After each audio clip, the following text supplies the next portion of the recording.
Salut ma soeur, salut mon frère, salut chers Africains d'ici ou d'ailleurs. Salut les citoyens du monde. Je suis Prosper Diossou, l'Africain qui partage, l'Africain qui veut que tout le monde soit au courant pour qu'effectivement que tout le monde soit riche. Parce que pour moi, avec ce partage, tout le monde soit riche à condition qu'on le mette en pratique. Alors aujourd'hui, je voudrais que l'on parle d'argent. Almighty dollar, oui, de l'argent. L'argent est effectivement sur toutes les lèvres. On en parle, il faut que l'on comprenne. Alors en 2009, quand j'ai entendu justement Schäuble, le ministre donc allemand des Finances, qui parlait d'argent en disant des Grecs que les Grecs ne savaient pas épargner, j'étais étonné. Je ne savais pas ce qu'il voulait dire. En fait, je me disais dans mon fonctionnement de citoyen lambda qui ne comprenait rien à l'éducation financière, comment l'épargne pourrait sauver le peuple grec? Alors justement, c'est dans ma quête, dans ma connaissance ou bien dans mes recherches que j'ai pu comprendre qu'effectivement, l'épargne était une chose fondamentale. J'ai vite compris que l'ignorance était dévastatrice, car effectivement, on n'est pas censé ne pas connaître ces choses quand on est citoyen du monde au XXIe siècle. Alors, au Sénégal, là où j'ai grandi, on se rend compte que le lobby mouride, les mourides sont extrêmement puissants. Alors j'ai assisté à pas mal de leurs levées de fonds, mais ils arrivent à drainer des centaines de milliards en quelques jours pour justement financer leurs projets, pour justement financer leurs édifices. Alors, est-ce qu'ils ont lu effectivement Père riche ou pauvre? Je n'en suis pas sûr. Ce qui est clair dans le culte du mouridisme, le travail est une donne incontournable et incontestablement respectée par tous. D'accord? Alors, le lobby des Guinéens. La plupart des Guinéens ne sont pas des intellectuels comme nous. En tout cas, les Guinéens, passez-moi l'expression, ceux qui sont au Sénégal, je veux dire, soyons précis, ceux qui sont au Sénégal et qui travaillent dans les supérettes, les boutiques, les gros magasins. D'accord? Mais cependant, je vois aisément en eux une éducation financière. Où est-ce que ça a été appris? D'accord? J'ai eu la chance en 2004 de fréquenter justement le fils d'un milliardaire guinéen basé à Tambacounda. Alors le monsieur entraînait assez souvent, on écoutait R. Kelly, on aimait bien sortir et s'amuser. Au bout de quelques mois, je ne le voyais plus. Cela m'étonnait fort, je ne comprenais pas pourquoi un ami si proche, en tout cas un copain ou un camarade si proche, disparaissait subitement. Alors, puisqu'il avait mes CD, R. Kelly, j'ai tenu à les récupérer. Seydou, tu te reconnaîtras dans cette vidéo.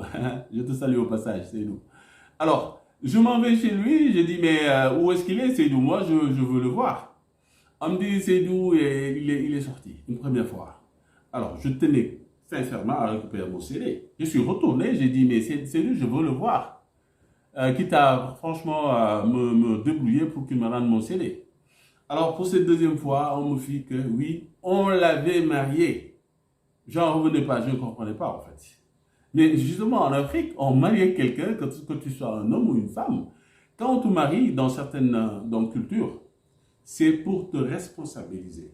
D'accord? Tu vas très tôt prendre ces responsabilités pour changer de train de vie, en tout cas pour être avoir une certaine charge, en tout cas pour justement switcher dans ta vie de tous les jours. Alors, effectivement, c'est d'où il est passé de célibataire endurci à un mondain à quelqu'un qui s'est arrangé et qui a commencé à gérer les boutiques, les biens, les industries de son papa. Donc, du jour au lendemain, le monsieur est devenu casanier. Alors, aujourd'hui, il est presque milliardaire. J'ai vu ses biens, j'ai vu ses maisons au standing, j'ai vu ses champs. C'est quelqu'un d'extrêmement riche. Et il a à peu près mon âge. Milliardaire en CFA. Alors, le troisième lobby que tout le monde connaît, ce sont les Libanais. J'ai eu la chance de fréquenter avec un Libanais, on était dans la même classe. Bon oui, opportunité parce que ça m'a permis de comprendre d'assez près comment fonctionnait cette communauté. Monsieur Benani, Samir, mais très tôt, Samir connaissait tous les rouages et les tips de la comptabilité. Alors que nous venions justement de fréquenter ou bien de connaître cette matière. Il était très très en avance. Je me rappelle à l'époque, on l'appelait Monsieur Chiffre d'affaires. Tellement le monsieur, il était plein aux as et il venait à l'école pour la forme. D'ailleurs, même après, il a dû abandonner parce qu'il ne tenait plus le rythme. Alors, ces différents groupes, on se rend compte aujourd'hui aisément qu'ils ont eu assez tôt une éducation financière. Comment ils font? Oui, justement, c'est de père en fils.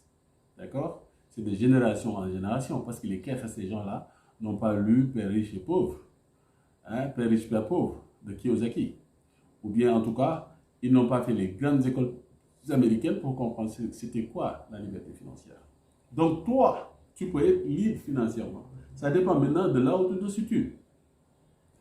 Un salarié conditionné à être un salarié ne pourra pas comprendre assez rapidement c'est quoi la liberté financière. Justement, moi, j'étais piégé dans ce cercle vicieux. J'étais salarié et je ne voyais que dalle.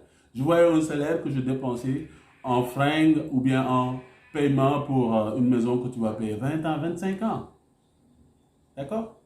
Alors, le jeune dont je parle là, qui est venu dans notre agence pour donc, ses études au Canada, alors je lui fis, mon cher, tu vas partir donc, au Canada.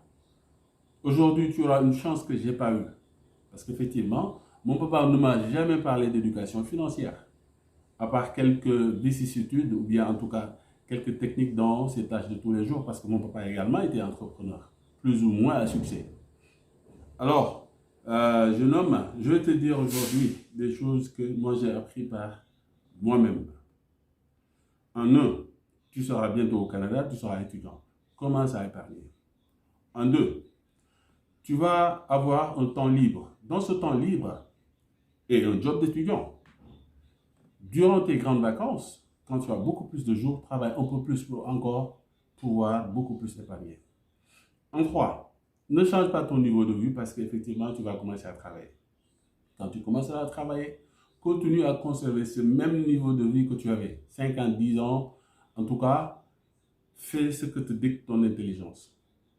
En quatre, tu auras une femme et des amis dans ta vie. Pour les femmes, qu'elles soient noires ou blanches, il faudra régulièrement les tester, au moins sur un an. Sache qui elles sont, ce qu'elles veulent. Fais comprendre que tu n'as pas d'argent. Tu es dans la dèche, tu n'as absolument rien. Tu verras comment elle va se comporter. Pour tes amis, n'aie aucune concession. D'ailleurs, tu n'as pas trop de temps et tu vas te rendre compte que de plus en plus, tu auras moins de temps et moins tu auras d'amis. Et de toute façon, plus tu vas grandir, moins également tu auras des amis. D'accord? En 5, tu vas progressivement donc commencer à occuper des fonctions. Si tu as un véhicule que te réserve ton entreprise, mais c'est une belle opportunité. Sinon, ne t'entête pas à acheter une voiture parce que tu seras dans un monde urbain et effectivement, tu n'en auras pas certainement besoin. C'est une perte colossale d'argent en entretien et tout par rapport à ton statut de nouveau travailleur. En 6, après avoir épargné, tu auras conséquemment de l'argent qui pourrait certainement te permettre d'avoir une liberté financière dès 50 ans. Investis en Afrique, parce que c'est ta terre patrie. C'est là où tu voudras retourner. Si tu n'as pas de biens en Afrique, tu ne pourras pas revenir. Investis dans les domaines que tu comprends. L'immobilier, achète des terres et essaie de maîtriser un tant soit peu cette activité. Alors, en 7, la bourse. Effectivement, on est au 21e siècle. Tu entends parler de la bourse. Mon frère, si tu veux investir en bourse, vas-y. Mais sache que il faudra mettre en bourse que l'argent que tu es prêt à perdre. D'accord? Que l'argent que tu es prêt à perdre.